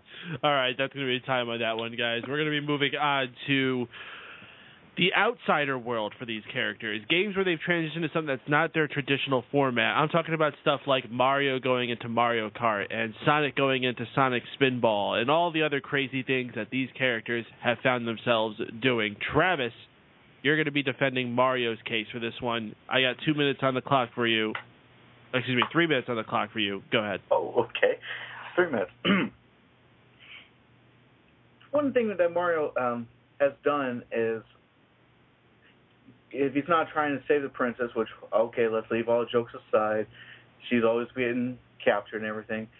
Also, the Mario world actually, for Nintendo, is very popular amongst like the Mario Kart games have been immensely popular. When Super Mario Kart came out in 1992 as the first game in the series, it was actually mind-blowing because for the first time you actually seen Mario do something other than just jumping over pits, stomping on Goombas, saving Princess Peach. It was actually to the point where we were starting to see more diverse games. We had Mario Kart. And apart from that, we also had the various sports titles. We had Mario Tennis.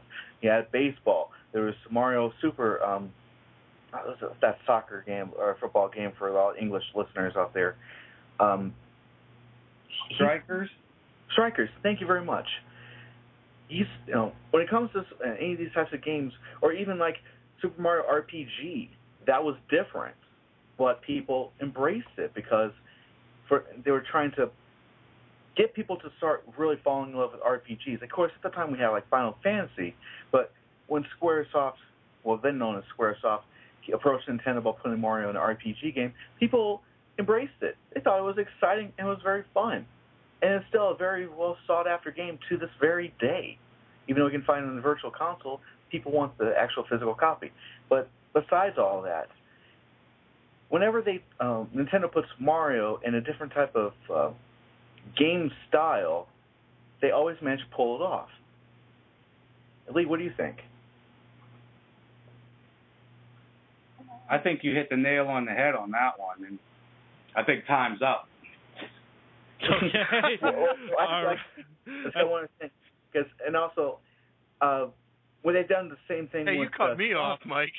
Yeah, I'm actually going to cut that off there because I want to move this along. We're getting a little bit longer in the show than I thought it was. So, Craig, how can you defend Sonic spin-off games? Sonic spin-off games? Mm-hmm. I will admit that it's kind of tough because Sonic really he's only appeared in a handful of like spin-off games like Sonic Racers or man, I can't even think of too many off the top of my head, honestly. I think Michael Burhan, you might know better than me about his spin-off games. Yeah, well, you've got like Sonic Riders, you've got Sonic Tennis as well. He had his very own tennis game, Sonic and Sega or Superstars Tennis, which included Alex Kidd and everybody in that as well. You had Sonic Racers Transformed, which is like the surrogate successor to Super Mario Kart, which like never has accumulated on the next gen consoles as of yet, of course. And again, you look at those Sonic games, the only defense I can actually put is they're cross-platform. Mario doesn't have that luxury. They sell more titles. They sell more copies. If you look down and dirty in it, the basics it sells. At least, as well, Sonic doesn't actually go around playing games with his mortal enemy. You know, they're on opposing sides if they're playing games like together. He's on the bad side. Sonic's on the good side. That's the way it goes. He doesn't team up with Eggman to go and like freaking play tennis or whatever. It's like Mario fights Bowser. Next minute they're playing Mario Kart. What the hell? What kind of freaking weirdo does that? There was one game that I do remember. It was Sonic Spinball, which was like a pinball game with Sonic, which was perfect because, you know, he rolls up in a ball and he shoots up. You know, it's like a virtual pinball game, which was fantastic, and it was all to get Chaos Emeralds. And I thought that was a pretty good game. That's time. All right, Mr. Lee Garasich, we're going to be talking about where these characters are today. This should be an easy one for you. Clock's running. Where's Mario today? Why is he in a better spot than Sonic? Well, Mario's in the same spot he's pretty much been for the majority of gaming's history, on top. He slips down a little bit. A few other people kind of take the limelight, but ultimately, Mario's always there. He's always going to be doing amazing things. He's always going to be enjoyable. It's always going to be a challenge. It's going to be familiar, but it's going to be different. It's everything that defines what a great game is. He's always changing it up. I mean, he dons a cat suit in the new game. You could just run up walls. I mean, look at all the stuff he's done, from getting a leaf to turn into a raccoon to getting a feather to getting a cape. All this stuff. And he's still, even to this day, making it new and fresh. And you can look at the new Super Mario Brothers 2 on the 3DS. You get the coin helmet power-up. That's phenomenal. And it's a rehash. It's kind of funny that somebody mentioned to me that, you know, collecting coins is a gimmick, but yet nobody said anything that, the new Call of Duty, it's pretty much just shooting stuff. It's a little redundant. That's what makes it amazing, and they do it in unique ways. It's been like 30 years. That's timely. You got a good argument there, though. Mr. Burhan, where is Sonic today, and how is he better spot than Mario? I'd love to hear this one. He's on every console ever, mother truckers. That's what he's doing. He's like they said that they signed an exclusive deal with the Wii U and also with the 3DS, right? But Sonic still has the ability to go on other platforms. He's on the Xbox. He's on the PlayStations. He's on the Wii's. He is on the handheld gaming platforms. Where's Mario? Mario's only on 2 systems. Sonic is on every freaking system ever. They are so confident with Sonic that Nintendo have attempted to snatch the character up. They don't want him on any other console. They want him to stay on the Nintendo because that's where Mario is. But guess what? That exclusive deal is going to be up soon, and Sonic's going to be flooding the market once again. He is cross-platforming onto other systems, other games. He's so badass, Nintendo wanted him in Super Smash Bros. And hell, there is even a rumor that he may be in the new Mario Kart game as well. That's how hot the character is. They've got a new animation coming out for the character as well. Does Mario have a new animation? Don't think so. All right, I want to bring in our expert panelist, Mr. Braden Mayhew, once again. Braden, where are these characters both in today? And do you believe Burhan's theory here that Sonic is on the upswing and is going to be a huge deal once again? No, not really. I mean, he might be a huge deal on Nintendo. I mean, Sonic is clearly on his way to becoming basically a glorified second-party character now, which is good. I mean, he kind of does belong with Nintendo and their cast of characters on, say, a Wii U or Nintendo consoles like that, and appearing in Smash Bros. And hey, if he appears in Mario Kart, even more awesome. Another guest appearance for him in the Mario universe. And, they're probably going to go back and play the Olympic Games sometime soon, I'm sure. But no, Mario the games have just consistently gotten better since they went to 3D. Like you went from Mario 64 to you kind of dipped a bit in quality in Sunshine, and it bounced back again with Galaxy, and now there's 3D World that everybody's raving about for the Wii U. Sonic since then, Sega no longer makes consoles. They started releasing them for all 3 of the competition that was out for the last generation, and now Sonic is basically a character for the rival company that he was competing with Mario against for years before this. So at this point in time, Mario is certainly coming out on top of this very, very long, basically 2-decade-long rivalry, at least in my opinion. Mr. Steven Wago, let me get your input on this too. Where do you think these characters are sitting at today? As much as I'm a Sonic fan, there's no denying that Mario is definitely in a better standard and in a better light in this day and age. Sega's stock has sunk, and so Sonic's, and unfortunately it's due to a few things that were mentioned earlier. Sonic's had a whole bunch of shitty games where Mario's had a whole bunch of good ones. Don't get me wrong, Sonic's had a few jewels. Sonic Generations was awesome. The Lost Worlds, from what I've seen, is a real fun game too, going back to more of its lighthearted roots. But in this day and age, Mario is, well, their company's still around and Sonic's isn't. I'll always be a Sonic fan first, but I'm not going to deny the fact is Sonic's stock's really dropped in this day and age, and it's a shame. All right, so we are actually just about all out of the biggest topics. I only have a couple more things I want to do here. The next thing I want to do is something that I want to call the roast. I'm actually going to go to each member of all the teams here and give them 1 minute each to just completely tear apart the opposite character in any way they deem fit. So, Mr. Craig Kellerman, starting off for Team Sonic, ripping up Mario, you have 1 minute to say whatever you want. Oh, man. As far as Mario, the character himself, he's just an overweight plumber that's going nowhere. He makes his own, he's just continually going after the same girl over and over, and he's a nobody. He's a loser. I'm done. Okay. Mr. Burhan, you got a minute then. Why don't you start ripping apart Mario?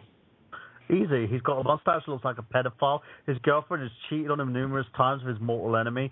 And he's always showing over his sloppy seconds to his brother. And the only time Luigi has ever had the time to shine over his brother, what was that?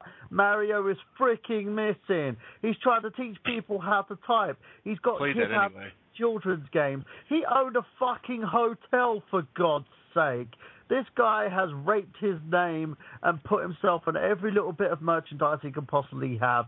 The one thing about Mario is they didn't want to stop there. He now plays friends with Wario and Waluigi. These guys were supposed to be like the serial killer opposites. They actually play around with them. What the hell is wrong with these plumbers? That's all I want to know as well. And think about this.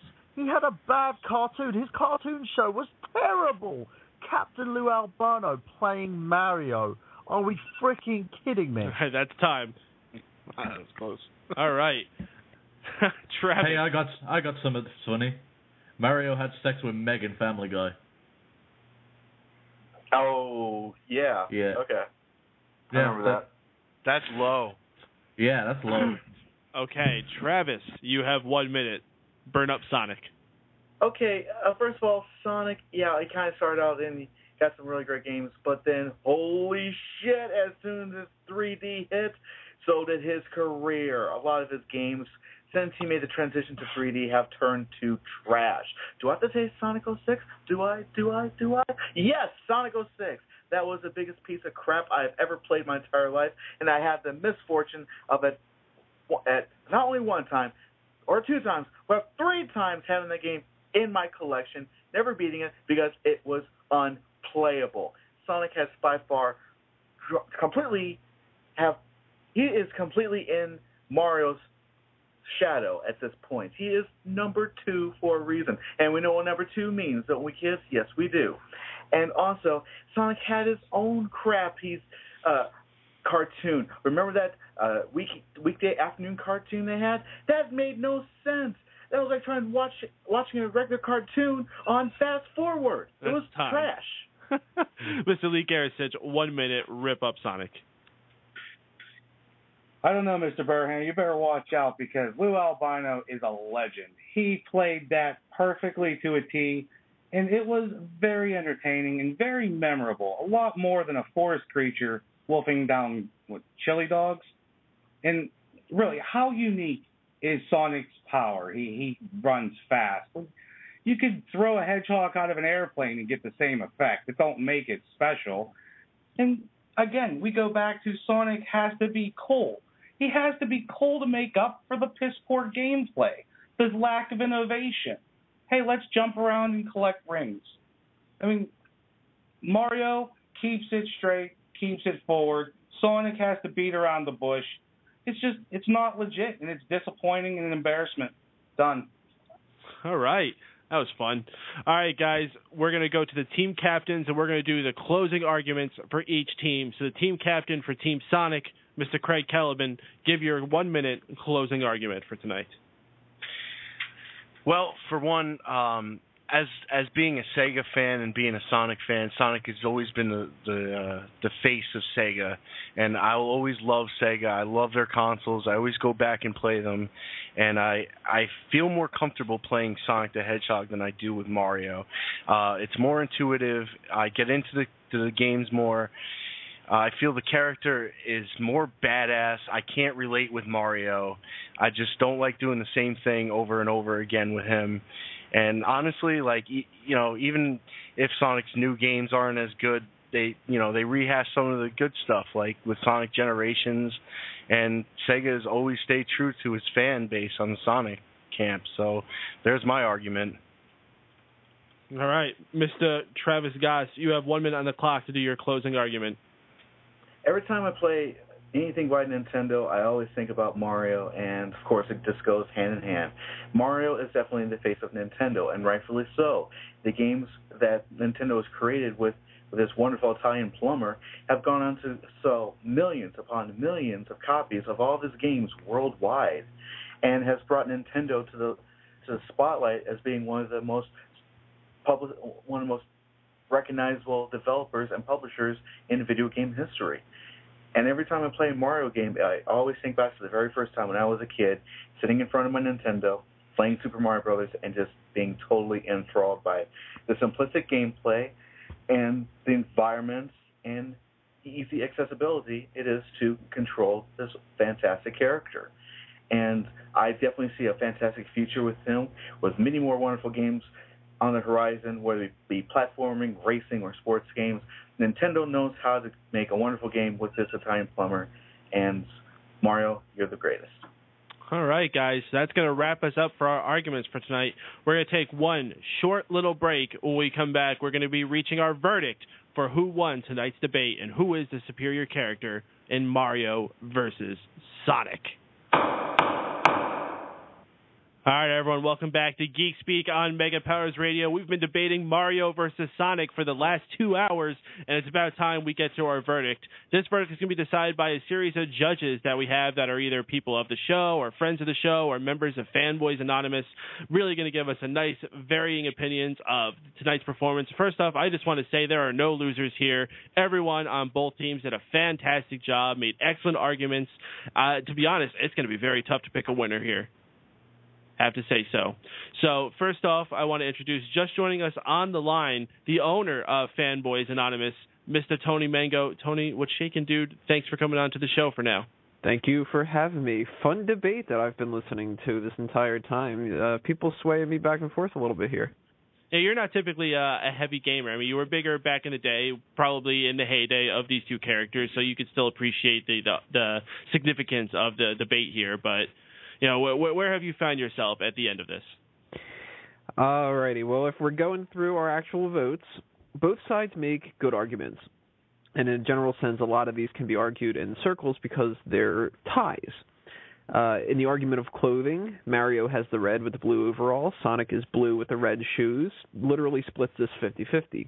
The music is great on both franchises, the gameplay is fun, both are recognizable, so on and so forth. But as much as these two put up a good fight against each other for this debate, there's a clear and obvious choice when you boil it all down. Video games like Call of Duty and Halo and all that other kind of stuff, they might be really popular right now, but who is the icon for video games is essentially what we need to ask ourselves, and that is Mario. And it isn't because he's just been around the longest, because if that were the case, why aren't people just thinking about the pixels in Pong? There's two elements that showcase the difference in status levels between these two characters, and some of them were mentioned here a lot. Some of them were just kind of thrown very quickly out there. First, as the Mario team pointed out, his video games overall have been more successful financially, and he can maintain his own no matter what type of a game he's in. Sonic shows up in Mario games all the time, but he's a supporting character. He's supplemental, and he even gets second billing with Mario and Sonic at the Olympics games game. In comparison, does Mario ever pop up in the Sonic games as second fiddle? No. The second point is even a clearer differentiation between the two. If we had a tournament, and we will do this kind of stuff on Fanboys, with a bunch of other characters like Kirby and Mega Man and Link and all that, there's going to be a much bigger debate between Sonic and those characters than Mario. If Mario stands above and beyond these other characters, but Sonic has to put up a fight, I guarantee you the debate would be over fairly quickly against the Mario situation in comparison to Sonic. We'd have a much bigger debate with the Sonic characters. So, if Sonic is in question against these other characters and Mario isn't, then sadly for Sonic, he is the solid silver medal competitor, but Mario will always win the gold. All right, and we actually got the vote in from friend of the show, Sean Walker, who has been in the chat room all night. We really appreciate him sticking around, listening to the show, and participating by sending in his vote. He actually votes the opposite of Tony Mango and says that Sonic team has done the better job convincing us that Sonic is the superior one. I actually will not be voting tonight, and the tiebreaker will go to our guest judge and guest panelist that we've had here, Spood Beast himself, Mr. Braden Mayhew. Braden, why don't you give us what you think is our winner tonight? Well, tonight, despite a very intense back and forth, big-time argument where literally each team got the lead on each other a multitude of times, the winning factor was where they are now and the lineage of saving an entire industry. Team Mario ended up picking up the victory by my vote on the certain points that I kept stats for throughout the entire night by a whole 2 points. It was Team Mario that ended up with 13, with Team Sonic just barely behind with 11. But it led to how legendary each character has become, not only in their past, present, but also the future, and where these series are about to go. You know, I think it's funny that you did that point thing, because I did the same point thing, and I came out not 13-11, I came out 12-12. So I mean, that just says how intense this debate really was. Great job by both teams. Really appreciate everyone that came together here. I think this is a really fun thing we brought together. I mean, we brought together people from all different parts of the Fanboys Anonymous and the Mega Powers family. We all amalgamated here to talk about two characters that I think we all truly love, and we said a lot of nasty things, but when it comes all down to it, I think we all are huge fans of both Mario and Sonic, and that's why we even know the things and are passionate enough to go into these arguments and these debates about them. Absolutely. I love Sonic the Hedgehog, but I have to say I agree with the decision. Of course you do. if anything, it just showed how passionate maybe we are about, not only the characters, but maybe that era of gaming and how they've transcended throughout, maybe childhood or up to how we play even today. It was really good stuff. Congratulations to everybody, really. As Mike Payton brought up earlier, there are no winners or losers here. Everybody did a fantastic job. I'm glad I could be a part of it all.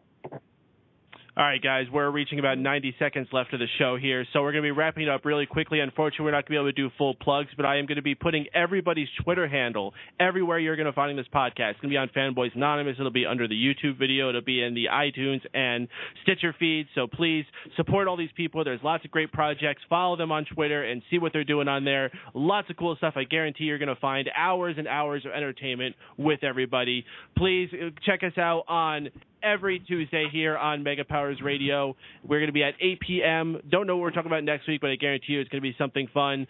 MegaPowersRadio.com, Facebook.com/MegaPowersRadio, YouTube.com/MegaPowersRadio, and also support Geek Speak on Facebook, Facebook.com/GeekSpeakLive, and of course, find the archive versions of this show and many other awesome things at FanboysAnonymous.com. Thank you, everyone, for tuning in. Thank you for all the panelists who joined here. Thank you to Michael Burhan. Thank you to Lee Garasich for guesting on here, coming all the way over from I Got Gameplay.